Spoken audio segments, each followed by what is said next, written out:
Hello guy, সবাই কেমন আছো? আশা করি সবাই তোমরা খুব খুব ভালো আছো। আমি চাই আমিও ভালো থাকি এবং আমার বন্ধুরাও সবাই যেন খুব খুব ভালো থাকে। তো দেখো, এটা হচ্ছে বাসন্তী পূজার অষ্টমীর দিনের ছোট্ট একটা মিনি ব্লগ। তো তোমরা দেখতে থাকো ভিডিওটা প্রথম থেকে শেষ পর্যন্ত, কেউ স্কিপ করবে না, ঠিক আছে? সুন্দর করে ভিডিওটা দেখো। মায়ের মন্দিরে গেছি বা কই কই গেছি, কয়টা পূজাতে গেছি, এটি সবটি দেখো। বাসন্তী মায়ের প্রণাম করো সবাই জানাইয়া, মার আরাধনা করে মারে প্রণাম করে কো বছর বছর জন্য এই দিনটা তোমরা আমার সাথে সেলিব্রেট করতে পারো, ঠিক আছে, ভিডিওর মাধ্যমে। তো চলো আয়া পড়ছে, এটা হয়েছে আমরা কমলপুর কমলেশ্বরী কালী মায়ের মন্দির। যারা আমার কমলপুর থেকে আমার ভিডিওটা দেখবা তারা তো সবাই চিনো, যারা আমার দূরের বন্ধুরা আছে তারা লেগে আমি এই পরিচয়টা দিলাম। এটা হচ্ছে আমার বাড়ির খুব কাছেই একটা মায়ের মন্দির, মানে কালী মায়ের মন্দির। আমরা এই কমলেশ্বরী মায়ের মন্দিরটা কিন্তু খুবই জাগ্রত। তো তোমরা দেখো মন্দিরের ভিতরটা কত বড়। তো যাই হোক, একটা কথা কই, প্রত্যেক বছরই কিন্তু এই বাসন্তী মায়ের পূজা মানে একটু মোটামুটিও কিন্তু ভালো বড় করে হয়। এবার একটু ছোট্ট করে হইতেছে, কারণ আছে। কারণটা হয়েছে কি জানো, আমরা যে কমলেশ্বরী মায়ের মন্দির, এই মায়ের মন্দিরটা আবার নতুন করে, মানে আগে পুরাতন বিল্ডিংটা মানে এত পুরানো হয়েছে, মানে বিল্ডিংটা ভেঙে টেঙ্গে যেতেছে, তাই লেগে নতুন করে মায়ের মন্দির প্রতিষ্ঠা হইব।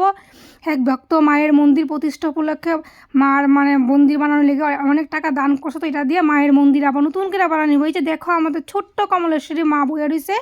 এটা হয়েছে মায়ের কিছুদিনের জন্য একটা বাসস্থান, আর মায়ের নতুন বাসস্থানটা ওইদিকে হইতেছে। যখন মায়ের নতুন বাসস্থানটা হয়ে যাবো তখন তোমরা সঙ্গে আমি অবশ্যই মার নতুন বাড়িটা তোমাদের সাথে ঘুরে দেখাবো। মার বাড়িটা কেমন হলো তোমাদের সাথে অবশ্যই শেয়ার করুন। তো সবাই ভিডিওটা কিন্তু দেখো। আর দেখো, এই যে হচ্ছে আমাদের ছোট্ট মোট্ট একটা কমলেশ্বরী মা। আর এই মা কিন্তু খুব জাগ্রত। মার কাছে তোমরাও কিন্তু মন থেকে অনেক কিছু চাইলেই পাইবা, ঠিক আছে? তো কালীবাড়ি কমলেশ্বরী মায়ের মন্দিরে থেকে পরে এটা হয়েছে আমি 2 দিনে মিলাই এসে এই মিনি ব্লগটা তোমার সাথে শেয়ার করতেছি। এটা হচ্ছে নবমীর দিনের কিছু অংশ। এটা হচ্ছে আমাদের গ্রামের একটা বাড়িতে বাসন্তী পূজা হয়, ওইখানে গেছিলাম দিনের বেলাতে। তো দেখো কত মানুষ, নবমীর দিন মার ভোগ খাইতে গেছিলাম।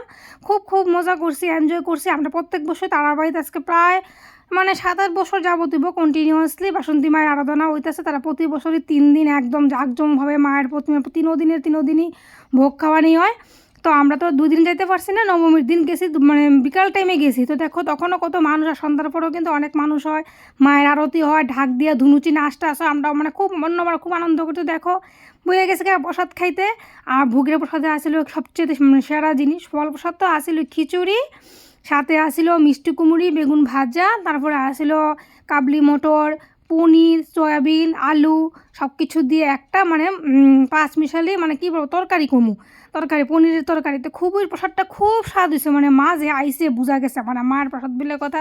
তো যে দেখো আমি প্রসাদ খাইতে বইয়া গেছি গা, প্রসাদটা কিন্তু মুখে দিয়ে মানে যেমন অমৃত খাইলাম। আর পেছন দিকে তোমরা একটু ভালো করে চাই দেখো, মার মূর্তিটা কিন্তু খুব সুন্দর দেখা যেতেছে কিন্তু ক্যামেরার মধ্যে দেখো। আর আমার সঙ্গে তো তোমরা দাদা বাড়ি দেখতেই পেতেছো। তো তোমরা অন্যদিন ভিডিওতে আমার সঙ্গে আমার যে বান্ধবীটারে দেখো, আজকের এই ভিডিওতে তোমরা ওই বান্ধবীটারে দেখতে না, কারণ সে বাড়িতে আসিল না, তো তারে নিয়ে যেতে পারছি না। তো তোমার দাদা ভাইয়ের আমি গেলাম। আর ভীষণ গরম পড়ছিল, যাই হোক ফেরার নিচে বন একটু মানে জানটা রক্ষা হয়েছে আর কি। তো তোমরা কে কই গেলা বাসন্তী মায়ের পূজা, তোমরা আরাধনা করলা, তোমরা কই কই ঘুরতে গেলা, আমার সাথে একটু শেয়ার করে সব কিছু।